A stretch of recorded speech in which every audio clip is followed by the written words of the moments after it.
you want the absolute truth about aging, is the aging of my brain. I used to be able to be much more creative. They were Conrad's boxes. They had been delivered to him by his lawyer, full of personal things and papers. They did not fall under any court order.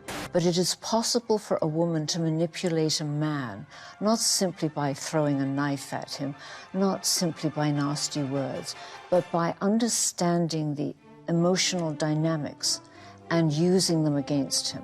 Moses was one of the first heartthrobs of my life, and I had my 1 or 2 dates with Moses. He was very sophisticated in every area, including sexual. From the Zoomerplex in historic Liberty Village, this is a special presentation of The Zoomer with Marissa Lennox. Welcome to The Zoomer. Her life played out in the newspapers and tabloids before there was the hypersensitive magnifying glass that is social media. And while she's been called many things, some uplifting and complimentary, others downright degrading, Barbara Amiel is and always will be a writer first and foremost. Now she's laid bare the details of her life filled with opulent highs and precarious lows. Barbara Amiel joins me today for this special episode of The Zoomer. One of the things that I found so interesting about your memoir is how brutally honest it is, and your willingness to admit gray areas. And I think it's very rare for people to be so vulnerable about the inner workings of their mind. Marissa, I've been writing columns and journalism all my life. And when I came to do this book, it was different from everything, and I really struggled at the beginning. But I could only write what I am. I don't particularly like what I am. I think I did pretty well with the cards God gave me, but there didn't seem to be any point in holding back. And I really tried to be as honest as I could. Honesty is a really strange thing because your memory is fungible. Even if you're trying to be as honest as you can, your memory sometimes trips you up. But I did the best I could. And there is no point in painting a false picture of me because there's too much out there. There's just too many articles written, too many people that know me. So I try to do my best. Well, you begin the memoir by stating that you are unsure of what you are. And I found that to be a curious choice of words. I'll just read the excerpt. You write, "By now there have been sufficient material published in newspapers, magazines, books, and film and television scripts concerning my husband and myself that I am genuinely, and though God knows I hate to use this word authentically, unsure of what I am." Could you explain a little bit about what you mean by that specific choice of words? I think it's very hard for people to understand this, and certainly it rings false to me, and I knew it would ring false. But when you start seeing articles about yourself, sometimes at the rate of 50 a day, and this goes on for months and months, obviously it peters off and then it comes up again, and it goes on for years and years, and you read all the awful things about yourself written by people who don't know you. And sometimes they make them up and sometimes they don't. But they're all almost universally hostile. And they're hostile in French newspapers, they're hostile in Japanese newspapers, they're hostile in Canadian particularly, and in the British tabloids. And as you read them, because you only read them for the first few months, after that you can't take it anymore. But as you read them, you think, at least I thought, all those journalists out there can't be wrong.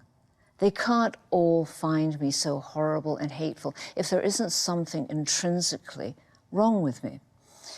And then you begin to try and sift through what they say, but you know that there are things about yourself that are pretty horrible that they don't know. And so what happens is you take off their mud, but then you throw back mud of your own. And it's really hard to know at the beginning who you are because you've seen cartoons of yourself. You've seen, at one point, a film made about you, a film in which, incidentally, I never wrote a single column but sort of held out my hand for manicures most of the time, by a very good actress. Laura Flynn Boyle, is that? Yes, yeah. Yes, and I think she's a bloody good actress. But you just wonder, and it really is true that you begin to doubt who you are. And then you go searching. And so was this book an exercise in self-reflection, and are you able to answer that question now?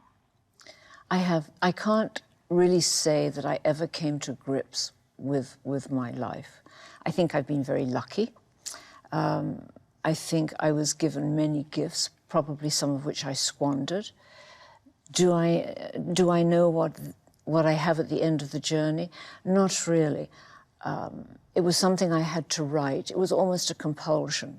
It became an obsession. And you do it, and in the end, it may not satisfy you. You may not answer your own questions, but at least you can look at it and say, all right, I told the truth. You write about a very rocky childhood, marked by your parents' divorce, by financial hardship, and of course, the tragedy of your father's suicide. And you were only 15 at the time, and your mother calls you, and she tells you in a very curt way. You write, she says, your father's dead. He killed himself. He went mad. I expect you'll go mad too. And she hung up. I remember that day. It's one of those sort of terribly vivid days when she telephoned. And it was a shock because I had been saving every penny I could to go back to England. I wanted to go back to my father, and I had all these jobs. And now that route was closed. And I wasn't angry or upset at my mother, and I did what I always do, which is to distance myself from anything that's unpleasant. And I have this notion that there's a Pandora's box somewhere down in my tummy, and I push every bad thing down there, shut the lid, and bash on. And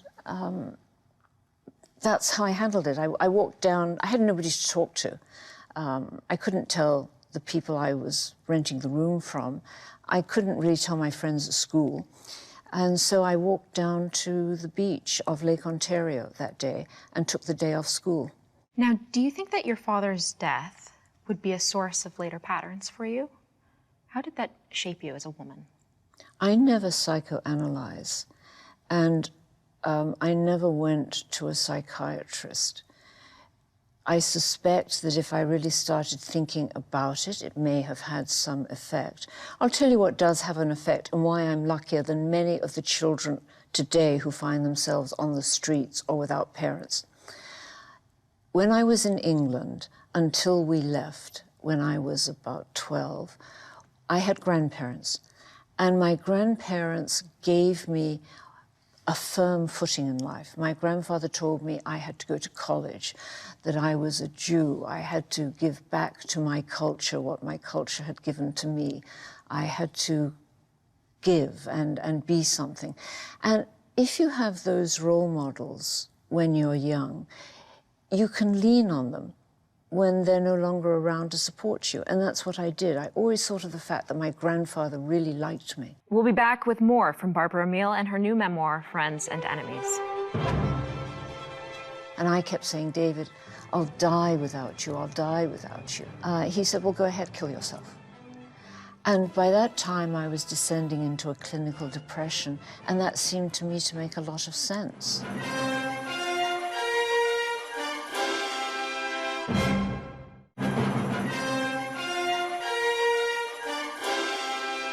Welcome back to theZoomer. Joining me today is Barbara Amiel. You write about how your second husband, George Jonas, was violent with you.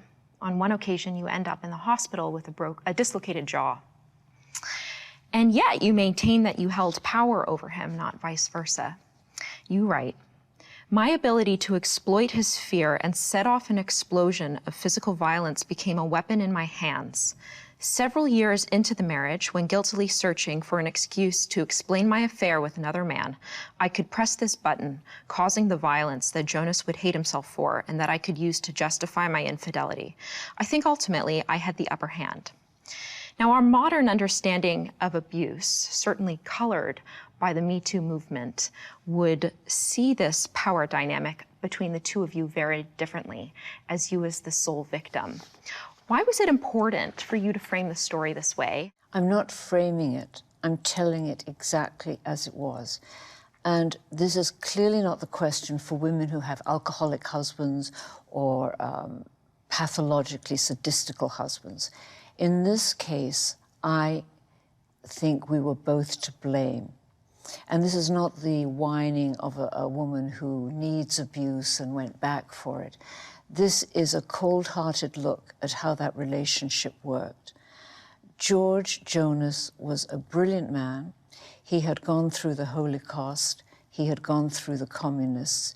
His psyche had, I think, been damaged by being a Jew in hiding in Budapest, by seeing death all around him. A lot of people go through that and don't hit their wives. But he had something in him that I could trigger.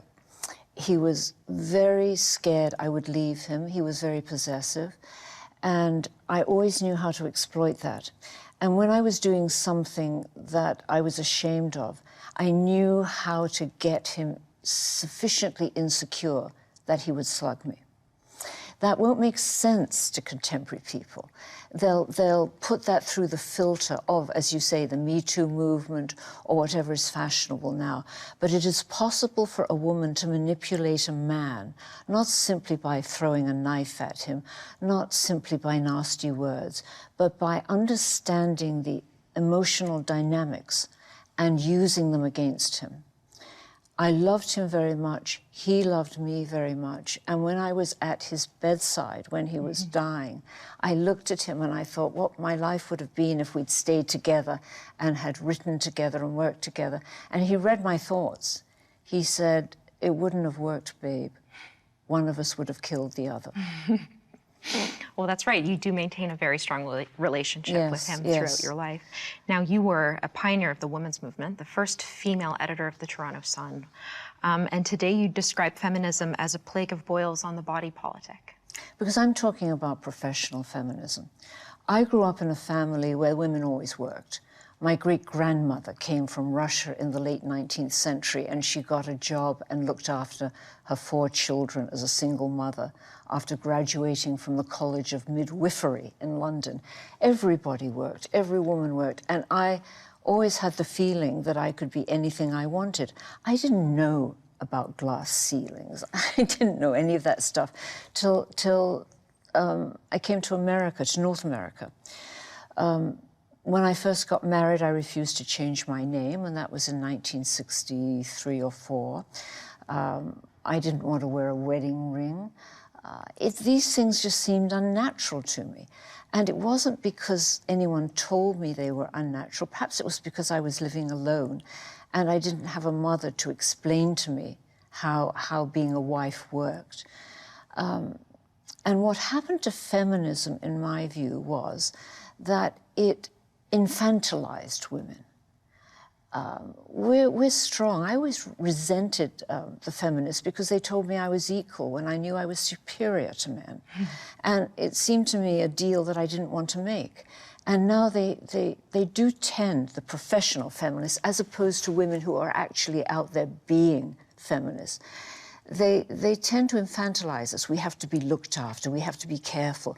We can't, if a man gropes us once, we must run and accuse him of something. We're tough. Women have always been tougher. We've had to deal with periods, childbirth, often looking after children and men at the same time. We're not frail things that have to always be looked after. And that's where I think feminism went off the rocks. It started to change the rules of evidence in sexual assault cases, in fact, remove the word rape from the criminal code in Canada. And I think that we are tough enough that we can go into a courtroom and we can have the same rules of evidence in sexual assault cases as anything else. I don't think we need special privileges or special help. Would you describe yourself as a feminist today? If feminism means being a woman and seeing no boundaries in the world, and pushing ahead and helping younger women, because I really like to help younger women who are trying to get ahead in journalism or indeed find themselves. I can tell them some of the pitfalls. I can tell them what I've learned from my experience. And if that's what feminism is about and that's what sisterhood is about, I'm all for it. Now, you proclaimed to be wildly in love with your third husband, David Graham, to the degree And I'm sorry to bring this up, but to the degree that he advocated that you kill yourself and you contemplated complying. Gosh, if people are watching this, I must sound like an absolute idiot. But you know, that's what happens when you start writing honestly. I was desperately in love with my third husband. I thought he was a dream come true. He was charming, he was intelligent, he was good looking. He was also a bachelor at 47, which should have told me something. And when he left me, and when we had these impassioned transatlantic telephone calls, and I kept saying, David, I'll die without you, I'll die without you, which is a thing women sometimes in love will say, he said, well, go ahead, kill yourself. And by that time, I was descending into a clinical depression, and that seemed to me to make a lot of sense. When he said, kill yourself for about the third time, I tried. And the most irritating thing was that when I pulled through the coma, I was told that the next day he phoned my cleaning lady and asked if she would FedEx, because he was in Canada when we had this conversation, if she would FedEx his dinner jacket to Toronto so he could go to dinner that evening with Lee Radziwill in Los Angeles. I found that really humiliating. My boss, Moses Znaimer, you reserve a small paragraph in your book for him. You're too young to remember, but Moses was one of the first heartthrobs of my life. He was the most gorgeous man you have ever seen, and he hit the CBC like a bombshell in the early 60s. He was this Russian. He was from Asiatic Russia. He wore exquisite black leather tailored jackets. Everybody was in awe of him. He had this college university education that put him head and shoulders above us. He could have had any woman he wanted at the CBC. We were all at his feet. But of course, Marilyn Lightstone was part of his life then, remained part of his life forever. And I had my 1 or 2 dates with Moses, which were chillingly sophisticated for me. You do write about that. Yeah, he was very sophisticated in every area, including sexual. And I remember him with great fondness. For all his good looks and his brilliance and brain, even then when he was starting out, he was a warm man and he was kind. When we come back, we'll discuss anti-Semitism and how Barbara Amiel fought to hold on to her Jewish identity. In Palm Beach, for example, there were clubs that wouldn't let me cross the threshold that my husband belonged to because I was Jewish.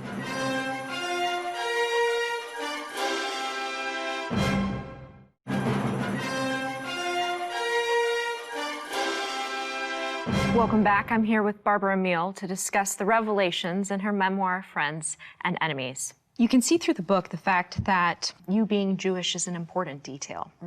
And you describe several incidents where you felt acutely, even at high society levels, snide anti-Semitism.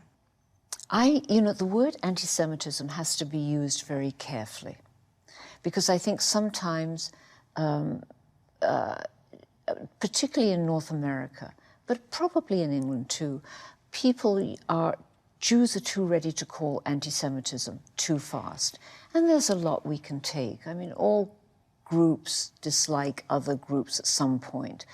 But it is true that in Palm Beach, for example, there were clubs that wouldn't let me cross the threshold that my husband belonged to because I was Jewish. And it was a blood libel. They wouldn't even let him take me in as a guest to have a meal with him. I have never run into violent anti-Semitism. I was a Jewish child in England during the beginning of World War II, and that was the safest place for a Jewish child to be. But I grew up knowing Holocaust survivors. I was married to one. So my consciousness of it was really quite acute. And I usually wanted to let people know I was Jewish, as I did with you, because sometimes they would say things about Jews, and I didn't want them to embarrass themselves. It wasn't going to hurt me. Words have never really hurt me like that. But I didn't want them to embarrass themselves because often, particularly in Canada and America, my name, Amiel, is Sephardic, and it's not recognized by Ashkenazi Jews being ones from Eastern Europe, Sephardic Jews being ones largely from Spain, Morocco, and thereabouts. And so when I was at high school, kids didn't know I was Jewish. And they would often make remarks. They'd talk about kikes, or they'd talk about big noses, or they'd talk about this or that. And I felt sorry for them because I knew if they realized that I was Jewish, they'd feel terribly embarrassed. So it became a habit of mine to pre-warn people who I thought didn't know I was Jewish, that I was. Of course, later on, after I'd banged on about it in my columns, just about everybody did know. Just because it's not lethal, it's still anti-Semitic. I mean...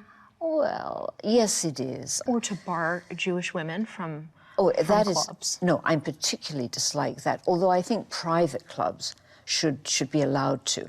What I don't think, any club that takes taxpayers' money or takes any kind of subsidy from the government should be forced to open their doors to everyone. And I feel the same way about housing. I feel the same way about anything that takes taxpayers' money. One of the last stories you share is a scene from your mother's funeral. And I actually thought it was quite funny. It was. Because, you know, you and your sister go to your mother's funeral, which is being conducted by a Christian minister, and one by one people get up and they're sharing stories that are completely about your mother that are completely unfamiliar to you and your sister, and determined to set the record straight, you two get up there. And you say, she, meaning your sister, can be extremely obstinate at the right time as well as the wrong ones. After all, she continued, she was our mother and she was Jewish. Was that the right time or the wrong time? Oh, it had to be done. I mean, it was absolutely weird. Can you imagine? We're going to the funeral of our mother. There's a huge crucifix above her coffin. Ave Maria is playing in the music. Now, I appreciated the fact that when she married my stepfather, she no longer wanted to be Jewish, and that's fine. People should be whatever they are.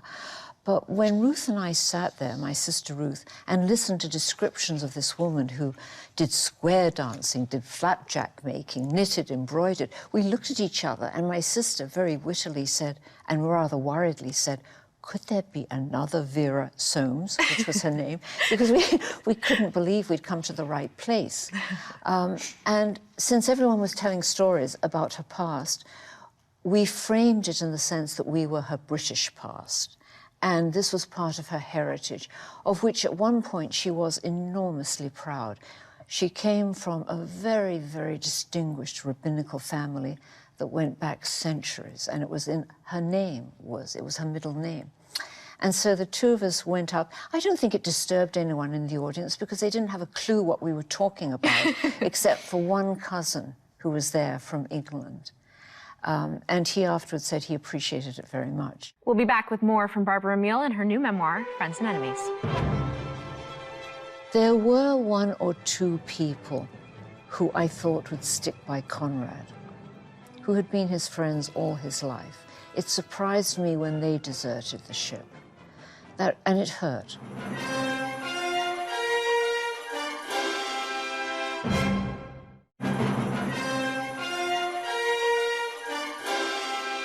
Welcome back to this special episode of theZoomer. Joining me today is Barbara Amiel. Now, Conrad comes into your life and he proposes to you without even having kissed you. Yes, I did think this was slightly bizarre. What was it that eventually got you to say yes? Well, I worried that something was wrong with him. I mean, in my experience, most men that are going to marry you do usually kiss you before they propose. What got me to say yes was that he was very determined and he was very persistent. And so we went out quite a lot. We went to the opera, we went to movies, and I began to like him more and more. And I realized that my vision of him as this stuffed shirt, Torontonian establishment chap was wrong. And then, after he proposed to me, I decided that if it wasn't going to work in bed, it would never be a marriage. So I took the plunge. I took my clothes, I went to his house. He was going away the next day to Australia, and I decided I'd spend the night with him. Obviously, And it was good, because you ended up marrying him. I accepted immediately. All right, well, okay, after marrying Conrad, you became part of what you would go on in the book to call the group, which is a group of very affluent, high-profile New York socialite women, including Annette de la Renta, Nancy Kissinger, Mercedes Bass. And you write that you wanted to be like them, but you felt inadequate. And you even starved yourself to become a, quote, Tom Wolfe social X-ray. And yet, Barbara, you were the most professionally accomplished of all of those women, but you submerged yourself in self-doubt. Why do you think that is? I'm competitive. You may have noticed. And I'll compete, as George Jonas once said, against a can of beans. When I went to New York with Conrad, I wanted to be as good as the women he moved, in whose circles he moved. And he had known some of them for 20 years before we married. And so I got thrust into this life in New York. And the women were they were exquisite. They never sweated. They never had a seam wrong. I didn't have to diet. You just didn't eat when you were with them. Every time I reached for a piece of bread, someone would say, Barbara, that is not the staff of life. So I wouldn't eat, and I became progressively thin. I think it was a terrible error of judgment on my part, and in my defense, I can only say that I did manage to keep working and writing. But I was greedy. I wanted to look as good as they were. I loved buying the clothes that they bought. I wanted to have all the decorations and the trinkets that they had. It was a complete exposure of a shallow side of my nature that I suppose was always there and didn't take much to come to the surface. And obtaining those things, the extravagant lifestyle, the flawless diamonds, the haute couture, in some ways it became a source of anguish for you because you were constantly measuring yourself up against these women. Would you say that you still assign so much value to those things? I'll say two things. First, it was a source of anguish, as you correctly point out, because I knew we weren't as rich as them, and I didn't want to pretend we were billionaires.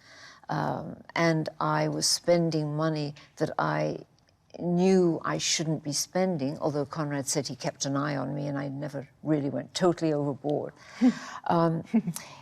It was anguish because I could never look as good as they did. But I will tell you one thing, I'm glad that I got thrown off that bus. And I got thrown off that bus involuntarily, because if things hadn't gone belly up for Conrad and myself, who knows, I might still be parading up and down Fifth Avenue, doing essentially foolish things, shallow things. And later on, when you have time, when the battle that Conrad and I fought was over, I could see that was a wasted period of my life. Now, those women who professed to love you would later shun you. And you also write not just about those women, but there were other people in the book, friends of yours, who later became participants in your downfall. Were you surprised? No. My English friends, that is my girlfriends, were absolutely staunch. I had made 3 or 4 really close friends. All of them were accomplished. All of them had achieved things in their life, and we had great times together, and they stuck with me through thick and thin. The people in New York, you know, they'd seen newcomers come and go. We were newcomers to Park Avenue, at least I was, and I was a newcomer to Fifth Avenue society, and that society was dying out. I mean, it has been replaced by an entirely different sort of society. But I knew that if I didn't have the money and I didn't have Conrad behind me with all these newspapers, I wouldn't be of much use to them. So that didn't surprise me. There were 1 or 2 people who I thought would stick by Conrad, who had been his friends all his life. It surprised me when they deserted the ship. And it hurt. It hurt because you see your husband being tormented. I mean, it is like seeing an animal being poked with hot irons. More with Barbara Amiel when we come back. If I ever get to see Judge Colin Campbell, I will wring his neck.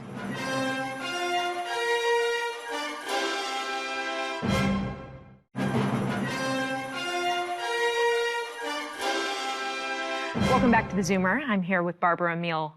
I want to ask about that infamous video of Conrad and his chauffeur lugging boxes out of the Hollinger building in Toronto. Because you write about these boxes, but ultimately that was the piece of evidence that got him on the obstruction of justice charge, conviction rather. And you have an explanation for it. What was in the boxes? Let me tell you, here on camera, if I ever get to see Judge Colin Campbell, I will wring his neck. Literally as well as metaphorically, because he is the judge that created this scenario.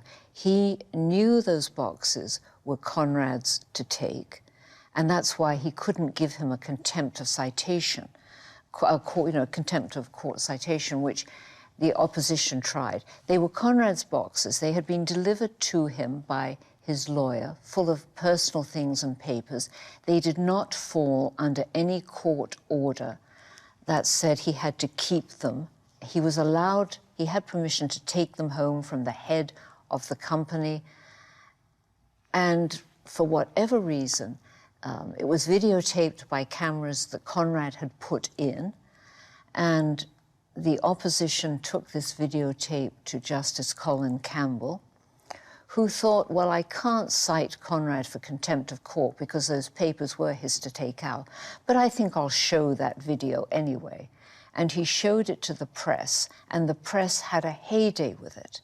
And pictures of Conrad in black and white grainy film carrying these boxes were splashed on every newspaper in the land with "caught stealing" underneath it.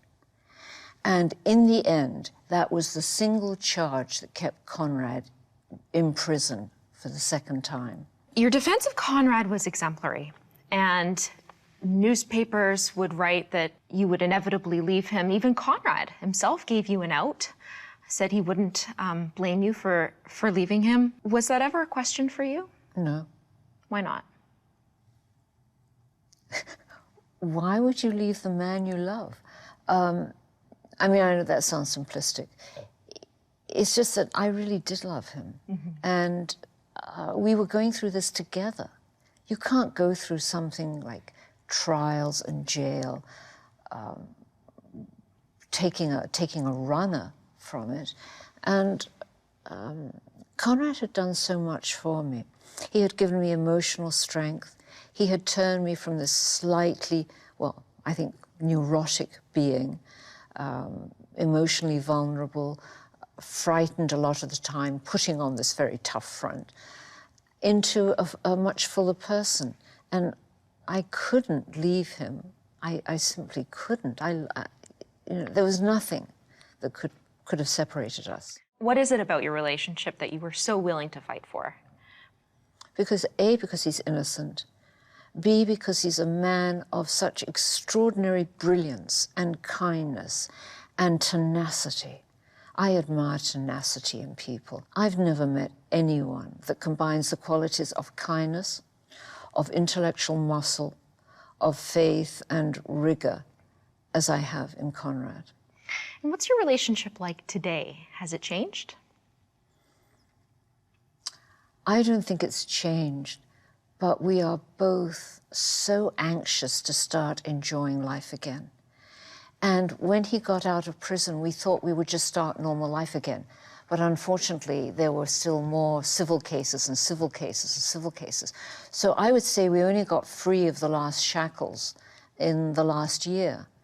And we've lost 17 years of our life at a time which is really rather crucial in your old age. So our relationship is one now of we just want to gallop off together somewhere and enjoy ourselves. We'll have more with Barbara Amiel and her new memoir, Friends and Enemies, after the break.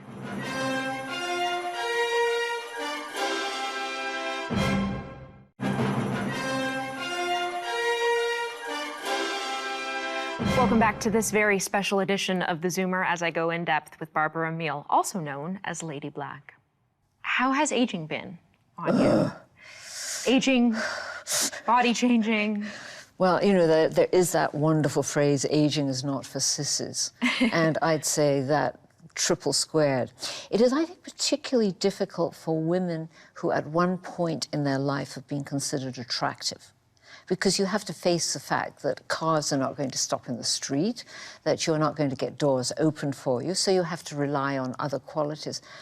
I think the worst thing for me, if you want the absolute truth about aging, is the aging of my brain. I used to be able to be much more creative. The synapses in my brain worked much faster. I could remember things, I could extrapolate. And it's absolute hell when you see that going, and it does go, and it is going. And the other awful thing about aging, again, is not so much your appearance, it's your physical vitality. I mean, I used to be very flexible. I could do those 5-mile walks with my dogs. I could climb up and down ravines. And now I'm stiff when I come in from 2 miles. So it's not much fun. And because the inside of you doesn't get old again, and I'm sure viewers will understand this, you may be old on the outside, but inside you're still young. So you still think you can ice skate. You still think you can balance on that beam. You still behave as if you are. And Conrad sometimes, I mean, he's scared stiff as he watches me climb up on ladders to do things that I would have done as a matter of fact when I was younger. Anything positive about aging that you enjoy? Well, you do have an understanding of life. And I know that's very cliched. And it's not great to see all the opportunities you miss, but if, like me, you're determined, and I suppose aging is supposed to begin, what, at 60 these days? I'm not sure. But as far as I'm concerned, I'm going to write and work for another 15 years. And I've got all the wisdom, much good it may do me, but I've got all that wisdom accumulated, and I hope that will make up for the slowness of my brain, that I'll be able to use the things I've learned. And that's good about aging. And if I had children, and many people do at my age, and I had grandchildren, that would be terrific, because you've got children, don't you? I have 2. Well, you're going to see life 3 times over. You're going to see life through their eyes. You're going to see life all fresh, all over again through their children's eyes. And that's a terrific thing for women about aging. And I have to ask, because you're very open about it, but how has sex changed with age? Well, I'm faithful. So I think that's a good thing about aging. But if you're asking about the impulses don't go away, and I think that's a problem. I mean, my husband and I have a very good relationship. I will not go into the details of it, but it certainly has a physical component, which I would have thought revolting when I was younger. I mean, the notion of adults in their 70s still enjoying a sex life sounded so vile to me. I would never have believed it. I think there is a problem, though. We take, or at least I do, hormone replacement therapy because I had a radical hysterectomy when I was quite young. And that maintains a kind of libido that is out of proportion to the way you look. And so it's jolly lucky if you have a husband that really likes you and is short-sighted. You know, we've been talking about your book, and you conclude the book with a friends and an enemies list. Why did you think that that would be something that was important to include in your book? Well, a list, a real list of names. I know, real names. I know it looks very juvenile. And in one sense it is juvenile, and it looks very petty. But when you go through 17 years, 16, 17 years of hell, you can't really end it until you spew out the poison, which are the enemies, until you give thanks to the people that stood by you. It just had to be. I almost regret doing it, but I know I would do it again. Notably missing from your friends and enemies list are the women of the group. Why did you leave them out? because I didn't think they deserved to be called enemies. They just became indifferent to me. An enemy is someone who tries to take you down. An enemy is a friend who doesn't just desert you, but then capitalizes on what they know about you to make up stories and lies and anecdotes. People who desert you, fair enough, they've got lives of their own. Their world doesn't revolve around you. You're no longer socially able to move in the same circles you did, or you're no longer socially able to sit at a dinner table normally, whether it's a grand one or a not so grand one, because your mind is tied up with lawyers and legalities and where your husband is. So I don't blame people who deserted me. What I blame, and those people I call enemies, are those who actively tried to keep on destroying and tearing me down, or tearing Conrad down, when there was no need to. They could just politely turn their backs on us and dismiss us as irrelevant. Now, when you reflect back on your life, is there anything you would do differently? Oh, my God, I suppose I could make a list my arm long. But in the end, if my life led me, and this will sound so glycerin and soppy that no one will take it seriously, but if in the end my life led me to Conrad, I wouldn't do anything differently. I wish I'd had more self-knowledge at an earlier age. I wish I had had more concentration. I liked sex too much. I liked opera and music too much. I didn't focus 100% on my work, and I would have done more of that. I would have started writing books earlier, but I didn't have enough confidence in myself. So that would have changed, but pretty much not much else. Barbara, thank you so much for your candor. I loved your book.